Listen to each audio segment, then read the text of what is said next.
Hello everybody, I am Coach Megan and I want to do the introduction first before I get into the word.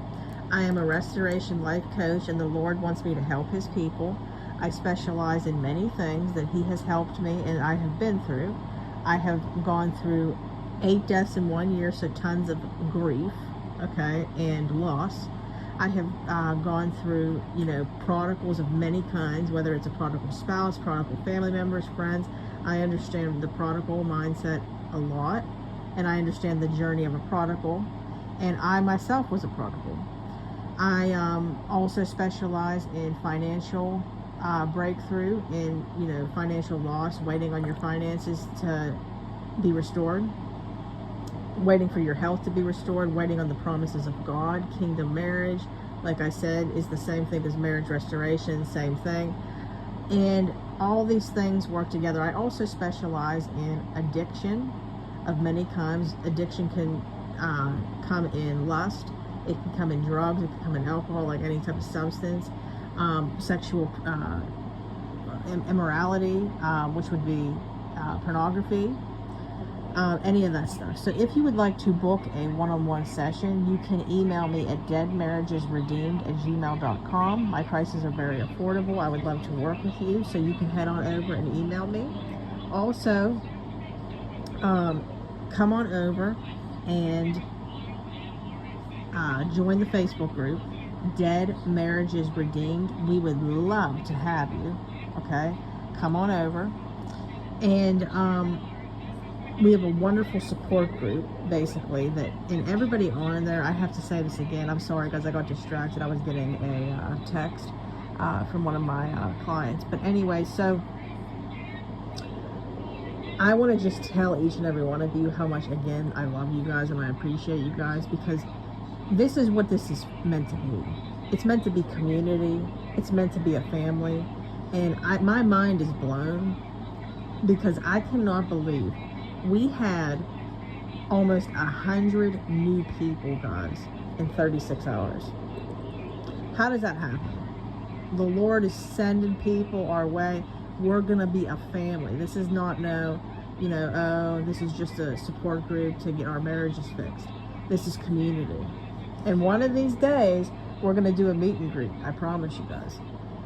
So anyways, guys, the word I have today, I felt strong.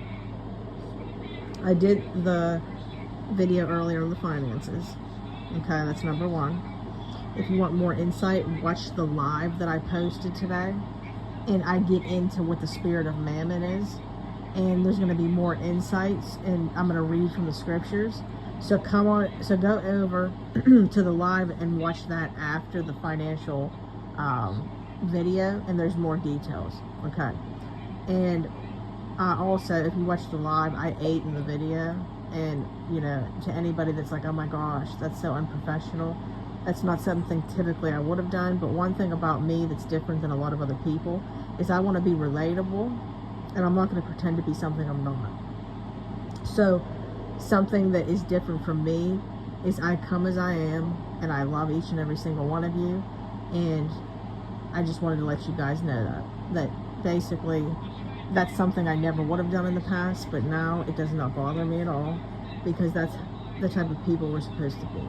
So anyways, now the word that I have is all about controlling your emotions. So I did a word about this a while ago about Samson, and something that is really hard for us to do is to control our emotions around our spouses.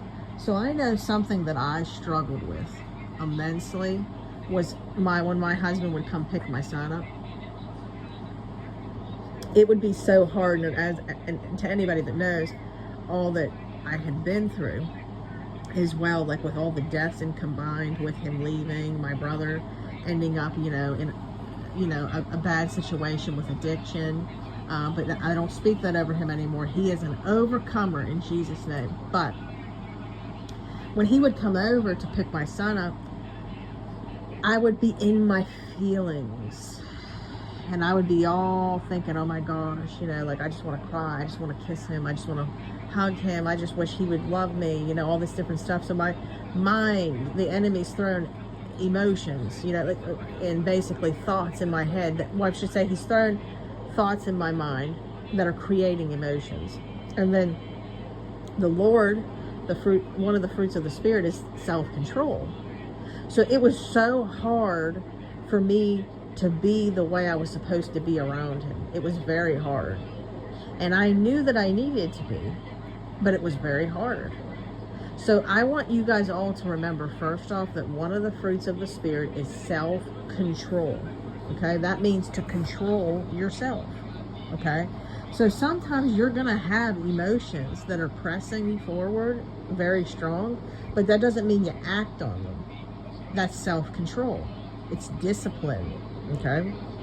Now, I believe that there's a time and a place to express our emotions and be vulnerable.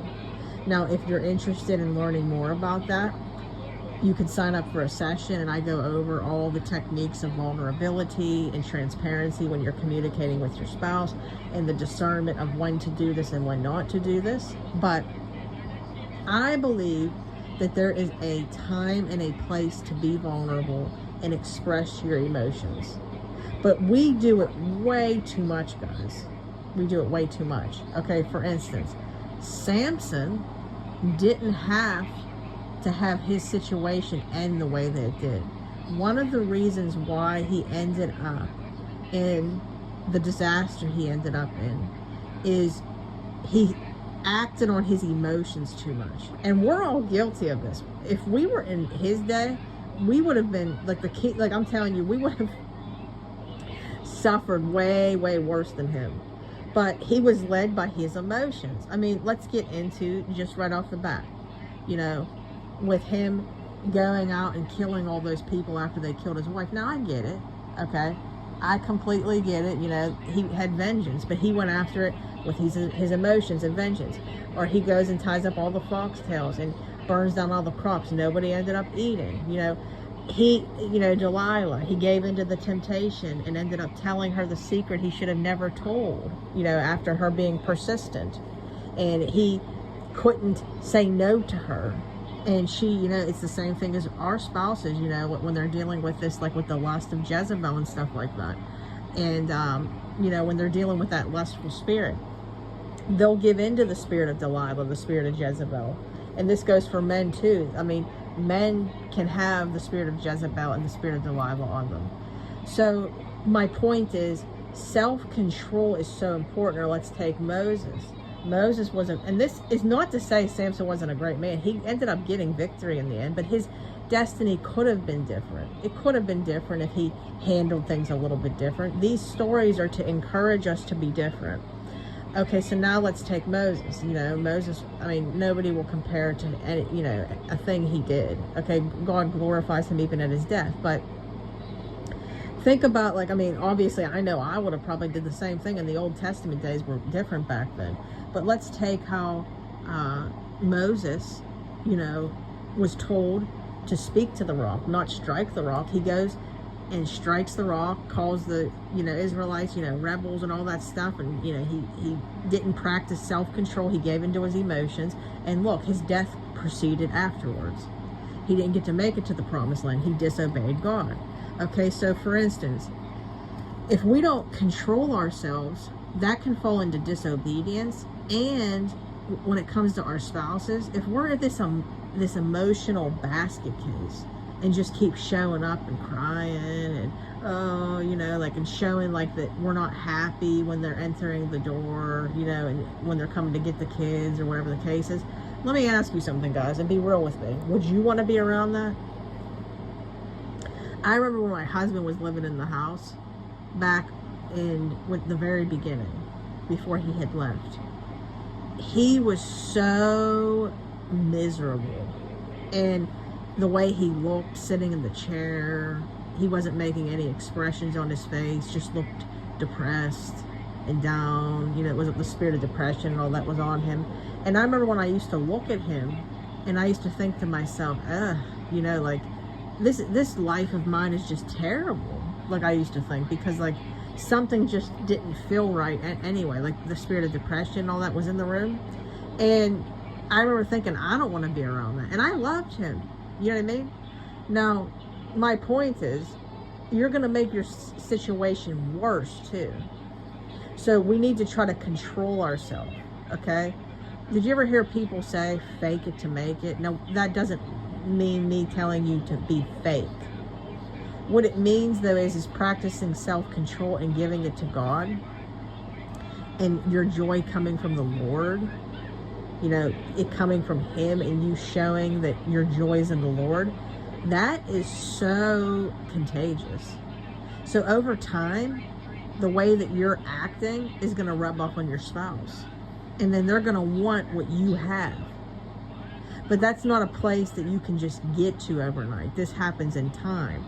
So until it does, you got to try to control your emotions. And we got to control our emotions forever. But what I'm saying is in the beginning, you're real shaky.